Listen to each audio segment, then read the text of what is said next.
Welcome back, ladies and gentlemen. Thank you for sticking with us through the break as we did see Stony Brook University take it to NYU in game number 1. SBU Blue versus NYU Indigo. A nice little color palette there. But NYU Indigo beaten a little bit more black and blue that last game. It was a pretty tough loss to swallow, so we'll see what adjustments they can make coming into the second game here. They're going to have to make a lot. The draft is going to have to be completely different, I think. This time around, it was an extremely tough draft, right? The problem being they had lanes that were risky, that banked on certain things. You were trying to focus on, you know, does the Kassadin win? Can the Kassadin win? No. Don't focus on that. Don't give them the Kassadin. Why would you allow somebody else to play the most broken champ in the game? And they're not going to. So take that out. The 1-1v9 champ that was left. There are some 1v5 champs. You know, if your team's doing fine, you can carry with Urgot. You can carry with the Aatrox, the Akali, right? These are champs that you can do fantastically on. And they're going to pick exactly one of them up. SBU, recognizing how strong those are, they take the Urgot, and they're going to get the Kha'Zix to boot. C-Squared was so impactful on that champion. I am super surprised that they're letting him have it again. You know, it may just be coming down to Dean King saying we didn't have the best start jungle-wise this time around, but I feel like on Graves I can keep up, I can match pound for pound. Now this is a change-up. Burnton on the Syndra, a little bit more aggressive, a little bit more purchasing power there, but it's answered immediately by Echo for Bacon Tastes Good, and we are just flying through this pick and ban phase. Yeah, it's, I think that there are bigger issues than just the start to the jungle phase. I think that there's so much unwarded jungle, right? They just didn't have vision. They keep walking into C-Squared. They don't have anything. They don't have, you know, an inkling of where this Kha'Zix can be, and he's just waiting in a bush. And if that happens again, if they start to get this kind of lead, that happens again, they're going to find themselves in a very, very difficult spot. Plus, you take a look at the lanes. For reference, why this looks so strange, guys, why it looks like they're picking, you know, straight down the line, we do pro draft first. So there's a pro draft. That's where the actual draft happens. This is just the champions as they are picked as they come out, you know? Right. So the Echo is a Syndra counter. It's been a Syndra counter for a long, long time. It's a fantastic champion to Syndra. You basically win that every time. Bot lane's 50-50. John into Lucian, Nami versus Thresh. You could call that either way. It's about who's playing better on the day, who's having a good time. Kha'Zix into Graves. Graves should actually have more early game jungle clear because he is faster, has better scuttle control, better scuttle damage, and better early game potentials. But they're going to put Urgot against Syndra and put Echo against Poppy. Yeah, okay, it's a little... Well, no, they changed it up again. They're trolling. We'll see whether or not they stick to it. We'll... There's literally no way you put Echo against Poppy. It's not the smartest idea. Yeah. No, he doesn't kill Poppy. He demolishes Syndra, right? That is a fantastic lane for the Echo. So, however they've managed to grab the Urgot Kha'Zix Echo, they're basically winning for it. All the Lucian and Nami have to do is not feed intently, and this is looking like another fantastic draft for SBU. Yeah, we'll see whether or not it does come through as the players are getting ready to load in onto the Rift here for game number 2 between Stony Brook and NYU. Of course, it means it's a side switch up here. No huge surprises there. Y'all know how the game works. It's been around a long time as we do finally get things back rocking and rolling on your screen. So Stony Brook going up in the first game. Very deservedly so. After a 26-minute victory, they really took it to their opponents. We'll see now whether or not they can execute again, or this will be going to a 3-game series. But NYU here, they're on the blue side. Their draft looks a little bit more comfortable than what we may have seen last time. So a little bit tougher to crack from the likes of Stony Brook here. But the good news is, for C-Squared here, he's got some really squishy targets to take advantage of still. Yeah, and I mean, if this goes anyway, like the last game where C-Squared just kind of takes off and flies with it, I think the game is over, right? He has shown himself to be an incredibly impressive jungler, and whether or not it's Talia he's facing or Graves, If he is allowed the same kind of freedom and just picking his targets and taking over the map and standing in any bush he wants, then the game will go the exact same way as the first one. But that is not a given. The Graves can do much more than the Taliyah can in the early game. He can duel, he can try to force, he can try to get kills and get his lanes maybe ahead, right? In the top lane, if he can shut down the Urgot, that puts the timer way back, right? Even if his Syndra gets destroyed, it's going to shove the timer back. And that's very, very large for him because he needs at least 2 of his lanes to be winning in order to counteract this Echo. A lot of pressure on the jungler these days, just in the current league meta, but this game alone, especially with what we saw C-Squared do last time, going to be a lot on their plates. I like the Thresh pick as well from NA6. We'll see if he's really making some troublesome hooks here in the old Lucian Thresh rivalry. The Nami as well. Something that we'll see whether or not Minty has a huge effect, because the Lulu there, you know, is a more traditional support, kind of a seen and not heard throughout most of the game. Did have some big pickups, but yeah, this is the level 2 power spike. Love and Hate is gonna, Love and Lies is gonna have to get out of there with both summoners just barely, and that is the threat of losing level 2 first against a Thresh. Jhin just there to stack up a lot of the damage with that 4th shot. Get almost within the realm of a death there, and that's a much better start for Stony Brook than perhaps we had last game, although Stony Brook's start to last game was not their problem, it was their mid-game control. NYU's problem. Yes, NYU, I do apologize. NYU now on the blue side, for those of you who were not aware, we did do a side swap after game number 1, and SBU has moved on to the purple side. This game number 2, right, coming off of a 0-1, it's SBU leading the series, is super important. Obviously, NYU, it's super important, but if SBU can maintain this momentum and not show too many strats and just close out the series very cleanly, it's to their advantage. The fewer strats that you show, obviously, the better in the long run, especially if you're planning on being a playoff contender team. And if they're playing at this level, I have to imagine that they're looking like a playoff contender team, right?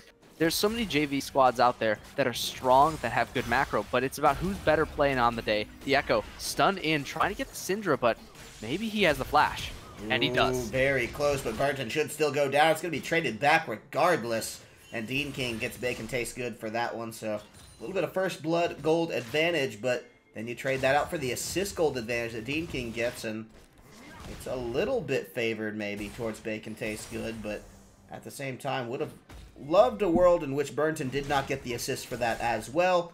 Great start for Dean King here. We'll see what he can turn it into. Yeah, it's if he can turn into something good, it'll be fantastic. But well, so let's take a look at the lanes that he could potentially be ganking here, besides just coming back into bacon taste good. Right. So things that he can do. Top lane's actually super shoved in. Poppy has to shove this further, get the wave to rebound, so that this Urgot has to actually come back out. If she can't do that, the Urgot's just shoved underneath the turret. Ooh, he wants the lane and have to be shuffled into either bottom lane or repeat gank the mid. The problem with mid lane is Echo already has an inherently large amount of mobility, and once he gets ultimate, he becomes exponentially harder to kill. That's not an issue in the bottom lane, right? Lucian and Nami are very apt to fight, but the Urgot's trying to challenge Poppy here. Neither one has a lot of damage, but with CC... C-Squared trying to come in, but it was great play by McJulia defensively to just stay alive and tread water there. Does have to use the flash defensively, but won't be too worried about it as the kill did not go down. Now the advantage there for the side of Stony Brook is that they didn't give up any summoners for it, and that's actually going to be a teleport being burned for McJulia as well. So this is a summoner-free top lane that they can definitely return and take advantage of. I would not be surprised to see it, but C-Squared here still taking some time to get up to speed. He's a little bit behind on the jungle clear times. So we'll see whether or not they just try to hold out for the mid game, which is when they found their momentum beforehand, or if they're already laying some of that brickwork here.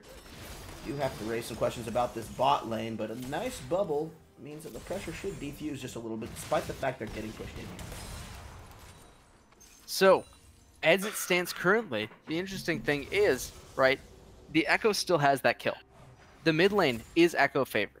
But if Graves can keep managing to be there as the Echo starts to pressure, it's going to be very difficult for him to get away without getting killed afterwards. Because the standard Echo trade pattern, right? For actually getting the kill, is you E generally underneath turret, Q, sometimes you get stunned, sometimes you don't. You pursue with the movement speed from the second Q proc or another auto to get the kill. You then recall with R out. A lot of times you get ignited during that trade pattern, and that opens him up to the Graves damage.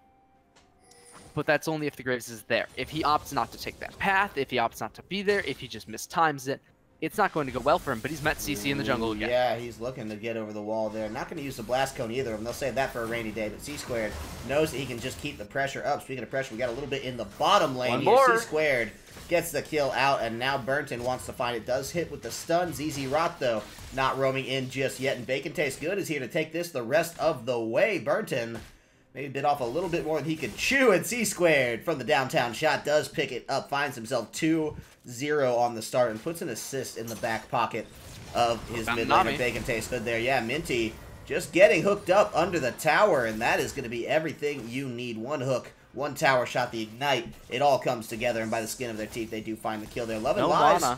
Yeah, he's got to be careful here. I think this is a flash over the wall being forced. No, he doesn't have it. Oh, it just came off cooldown. You're right. Yeah, he was trying to buy some time, but in order to buy time, instead of walking straight to the bush, you just got to walk up and away. You know that the Thresh does not have mana for the hook.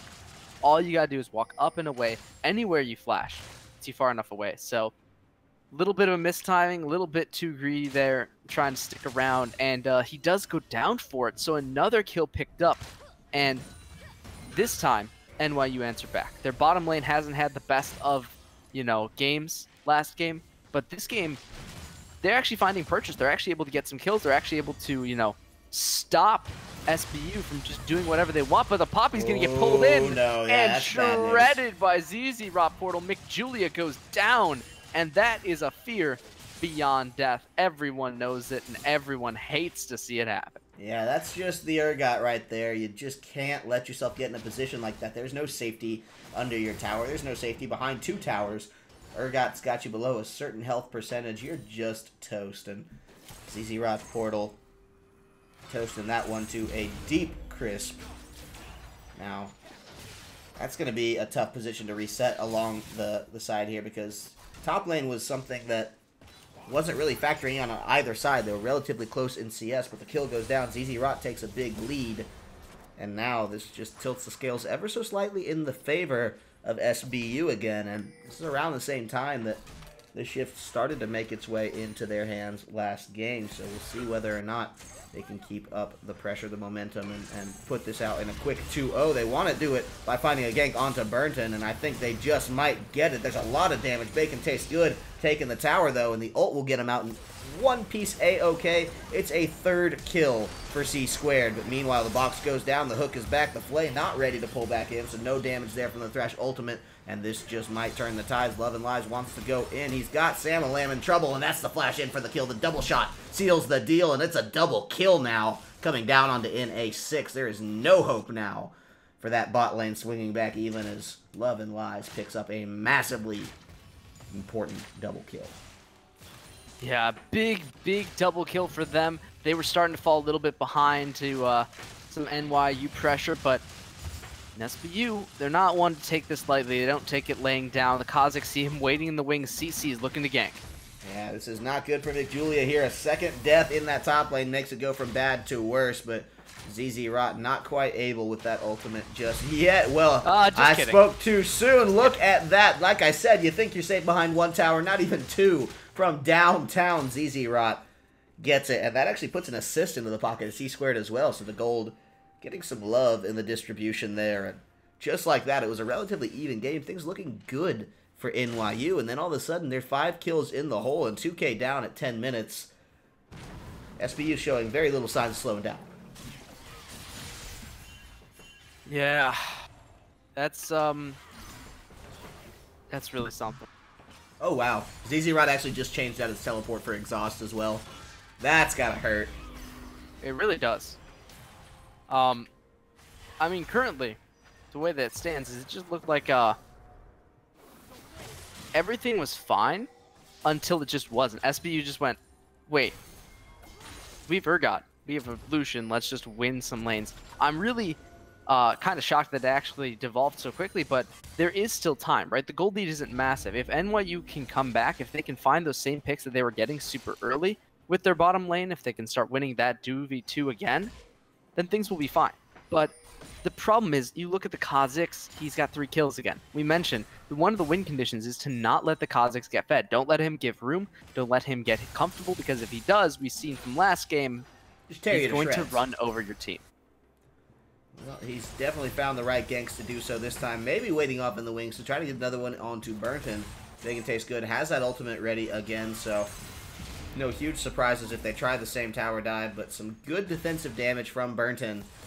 Keeps that one preemptively off the table for now. Might turn C-Squared's attention to the bot lane, but really, he just can't make up a decision. Well, they can, and that means Dean King coming down into this bottom side. That's bad news for the Lucian now. Love and Lies does go down, but it's only a kill now from NA6. Meanwhile, it's going to be answered back. C-Squared goes on the rampage to pick this one up, and NA6 not quite connecting, just on the very edge there, but there should be some good tower damage, at least, for the side of New York University Blue, or I'm sorry, Indigo. They want to keep shoving this one right on through. And a first tower here would go a long way, especially in opening up that priority for the Mountain Drake. Something that any team with a Jhin is going to love come Dragon and Baron time. Yeah, through Dragon and Baron time, I mean, it's... What can you say, right? SBU, they need to try and get back in towards this Dragon and Baron, right? They've got themselves, you know, pretty decent gold, but NYU already has pressure. You know, they've already got that turret. They could easily rotate towards the Dragon, if not for the fact that CC is doing his best impression of a Mosquito. He's doing more flybys than your average A10 pilot, and this is absolutely unbearable. They kill off the Nami on her over-aggression, but NYU have a long way to go to take control of it again. Yeah, and I think the bot lane is actually a really accessible portal for that. There's still no summoners down. Lucian's all alone in this situation now, and the tower's gone. They can continue to punish this one out as long as Love and Lies and Minty want to stay in that bot lane, and it's a pretty palatable win condition there, but it's a gank in the top lane's the bad news. There's no knockback for Bacon Tastes Good. He thought he was out of that one, but look at that. ZZ Rot Portal says, no kill for you. This one is mine. He stacks open his third, and with that ultimate, just making life absolute hell for McJulia here. Samalam trying to stay in the vicinity to do something, but I don't know that there's too much you can take away from this particular instance, especially now with 2 waiting off in the wings. Now, it might just be a 2v2, but Bacon Tastes Good should have the damage to really just harass them right out and away. And meanwhile, Burton in this mid lane can't even shove out against it because there's just so much pressure elsewhere on the map. Forcing the teleport now from McJulia to the bot lane. Things just getting a little bit stickier here now in deciding the entire macro play. Ooh, okay, good steal. You know, takes it away. And with Poppy rotating in towards the bottom lane, you know that bottom is the only thing that they had left, but they're trying to pursue again under the turret. They want the dive. It's the stun up, which means it will be Minty trading his life away, but the kill onto the Poppy versus another kill. Number 5 now for C-Squared. I think McJulia will be happy enough to take that one, especially with the turret implications, that it's a little bit safer now. Dean King as well in a position to try to hold this one out, and that much needed kill. Maybe not that much of a position. He doesn't think CC is here. Yeah, that's bad news. The isolation's just going to mean he's dunked out and away. Love and Lies gets the kill by some miracle, but C-Squared is the one taking all the credit in reality, and with Dean King dead, that Mountain Drake that was actually a little bit favoring towards the side of New York University is now looking a little bit better for Stony Brook, and they're going to just maintain control of this river. Pop the wards away and make sure there's no chance for NYU to come in, take this one out. Only 1 tower down apiece now, but it just got a lot easier to take if you are Stony Brook.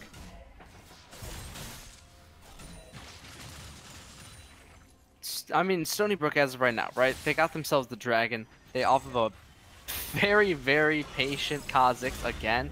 More chase through the mid lane. We've seen this time and time again. The Echo, he has ultimate, but he wants to kill more.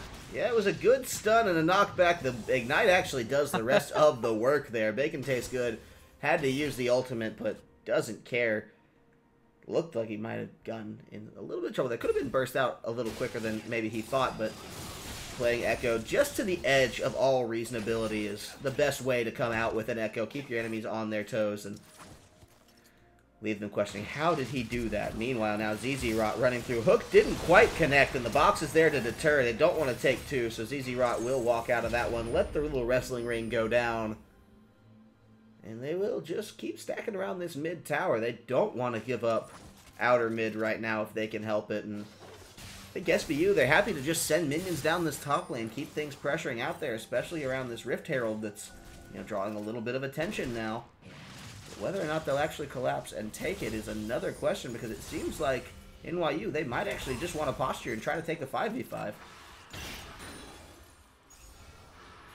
5 versus 5, maybe they can win it. Maybe but that's like the only shot they've got right now, right? NYU have to take it, but they're getting so low already. Well, they're going for it. The tidal wave knocks up Burnton, but does pass by NA6. C squared is there, though, to make the most of that stopwatch going down. Now he's going to have to hop out on the reset there. Not back in. ZZ Rot's in the 2v1, but it just means that there's so much distraction for the rest of his team. Now they do lose C squared. ZZ Rot loses the 2v1 as well, but Bacon Tastes Good, Love and Lies, and Minty are ready to find Dean King and McJulia. 5 players left. Yeah.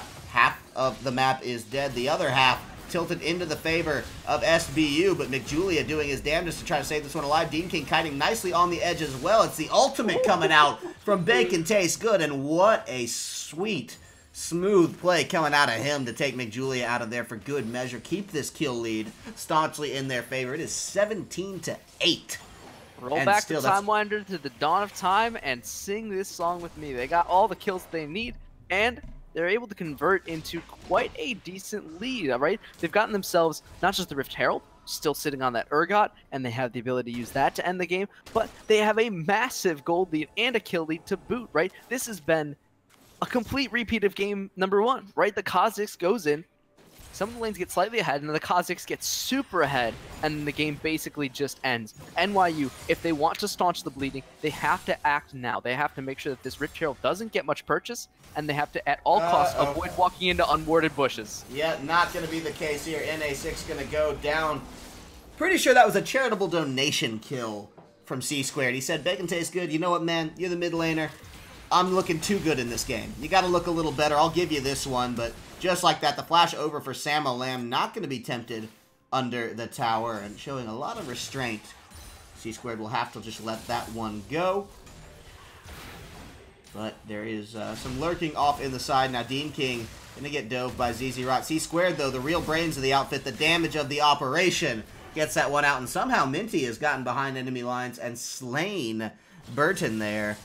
So we've just gone from a 9-kill lead to 12, and there's Shelly pop deep behind enemy lines. They're proxying the wave. She's going to kill the tower on impact.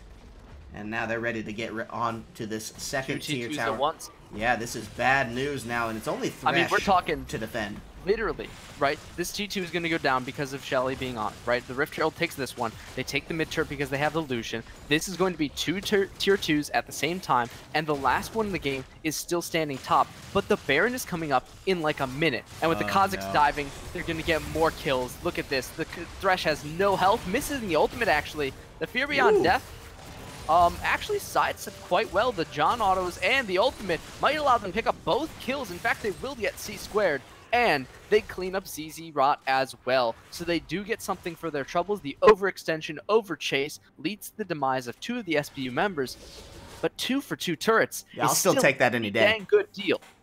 Absolutely, I'd take that deal in a heartbeat. Now, McJulia in the top lane trying to reset some of this. Will at least shove the wave back, but may find himself in a little bit of a tricky situation here as the enemy team is circling about. Some deep vision there, so gets out okay with it all. Aaron's up, but not going to be too much of a focus, as maybe just a little bit of vision around the pit, make sure that they can't swoop in nice and easy and take it. And here's Bacon Tastes Good, making Samalam's life pretty bad. And look at that short-range TP that was actually attempted by McJulia. From where McJulia is backing right now, he attempted to teleport into that river brush, and it just wasn't enough time. The time he could have walked there, he maybe could have saved at least Burton there. Burton, sorry, who did just fall to Bacon Tastes Good as well. Now we've got 2 threats entirely online for the side of Stony Brook. The Echo and the Kha'Zix will kill you just as fast as they possibly can. Move nice little in step there. 3 threats, technically. Actually 4. All 4 of their carries are online. Sure, so yeah. I was thinking... The Echo thinking... build is finished at 2 items. The Kha'Zix build is finished at 1.5. The Urgot build is finished at 2 items, and Lucian build is finished at 2 items. They know exactly what they were doing when building this team comp. It's a super fast spiking team, and they're showing exactly why. The Echo already gets 1 kill. He's going to look for the second, pursuing in and dealing all of the damage. He has to recall out, but it's pretty much full health. He did a lot of damage while doing so. Yeah, and this is just 2 members, keep in mind, that have been laying this hurt down. We have the push from ZZ in the bot lane. Meanwhile, C-Squared was just waiting for that dragon to spawn. He gets right on it. He'll have this thing done with no problems. That's another mountain stacked into their favor. So if they attempt a Baron or a tower right now, it is going to crumble like dried leaves in the wind on this cold, spooky Halloween night. Oh. I don't think so. Things that are crumbling. No, there is the flash in. McJulia wants to go for it. Yeah, that's going to be actually the shutdown. No ultimate this time around to save your life, and meanwhile the curtain call comes down. ZZ Rod Portal is going to take all the damage for it, but look how little it did in the grand scheme of things. He's still just tanking right on through. Enough time for Love and Lies to get in and make McJulia's health bar get really low, but has to be careful the way he does play this one out because his own health bar shredded by didn't about land the half. drill. Yeah. I mean, the drill didn't land onto the Poppy. If it did, she was definitely below 25% HP and would have gone down. Right now, as it stands, they still need to get more from it, though.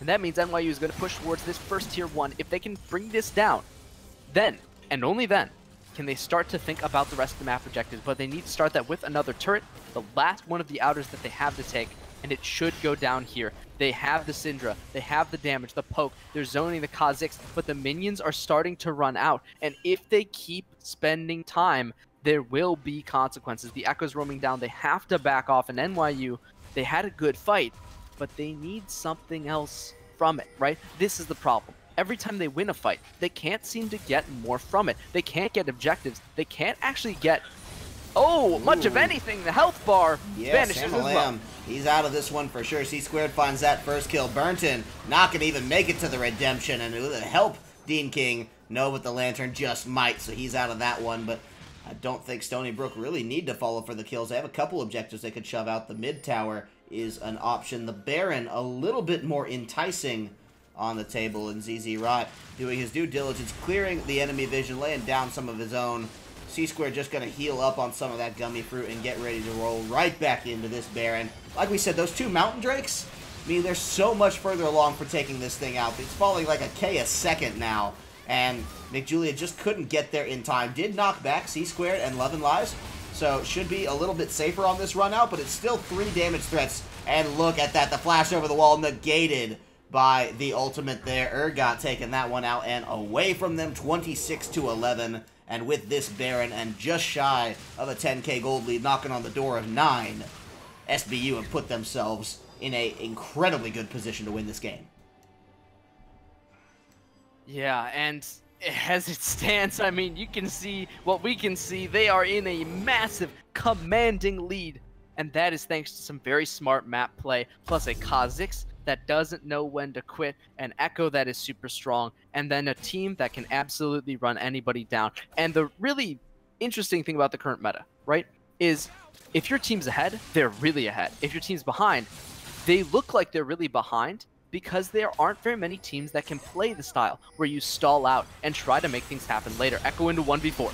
Yeah, he wants to find it. It's a dangerous situation, but Burnton taking all the real danger from it, and C-Squared gets a little bloodied up on it as well, but meanwhile they're buying time to really set pressure elsewhere on the map as Love and Lies is the one setting up in this mid lane, just shoving it down, and that's part of the whole contract of Baron. You really want to just buff out all 3 lanes if you can, but you take 2 if you can't get all 3. Now they do rotate for Love and Lies, but that means, look, they're leaving the bot lane unattended, so it's a curse of damned if you do, damned if you don't, because they do have to worry about this Echo. Bacon tastes good. It's so hard to stop split pushes, especially at 20 minutes. Well, this seems to be working. Hello, it's the ult coming out. Oh, he's full health again. Yeah. Just kidding. At least force the ult. It was a great catch. It was a great catch until it wasn't, right? The problem with stopping a split push is you have to be able to kill the split pusher before the other lane does damage. They almost did that here, but they didn't kill the split pusher. He's still free to walk in as 5, and the team as 5 is still stronger than NYU. Now, the march towards the first inhibitor begins. Yeah, the first tower finally went down, and that was the big one they needed to crack open, because this was actually a good hold thus far, but the fight is breaking out. The tidal wave's going to find 3, and that means Sam Malam is just dead. No chance to get out of that one. C-Squared uses the reset to hop out, and just make sure he's in good condition to continue shoving down this inhibitor, because that is the first one. I don't think they're even going to take 2 inhibitors. I think they're going to try just to win the game right here, right now. The Mountain Drake, the Baron, this looks like, yeah, they're just going to have this one absolutely in the bag. Burton is going to go down as a formality. Dean King, they want him on the fountain steps, but they won't sacrifice their own kills for it. He's trying to bait it. We'll see.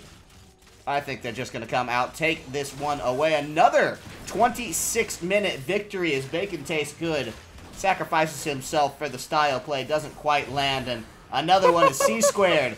Just die into this fountain, but MVP turret. They do finally pick it up here, and 2 of those kills gifted, but it's a 26-minute victory yet again for Stony Brook as they go up in the series 2-0. Absolutely dominant. I mean, a completely fantastic performance by them, and to say that they won the series, I think, is an understatement. They did fantastically. They demolished game number 1. They completely controlled game number 2 after about 10 minutes into the game. And as it stands right now, I mean, that's really all you need to do. You need to get ahead. You need to have winning lanes. They had both, and it worked out perfectly for them. Great style, great coordination, and so far, we're only 2 sets into the season. I'm not going to overhype it, but so far, looking very clean.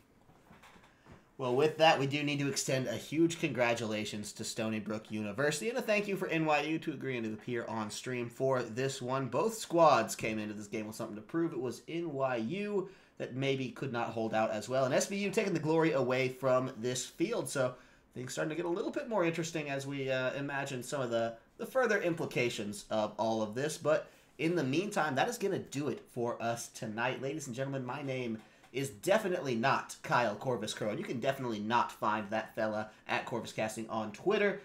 Been joined tonight by Jeff Zeta Schnurr. We've had the best time hanging out with you all. We hope you all have had fun as well. And will join us next week, Monday and Wednesday, yet again, 10 p.m. for a little bit more JV League of Legends action as the preseason rolls on. But in the meantime, that's going to be it for us. We are signing off. Happy Halloween, everybody. We'll see you next time. Okay.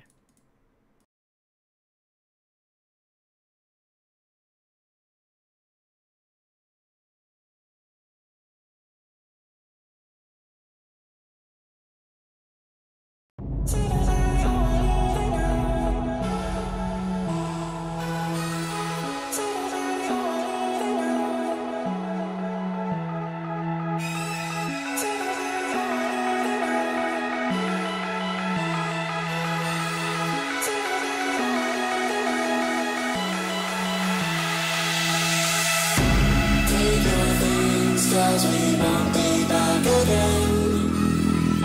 Say goodbye, oh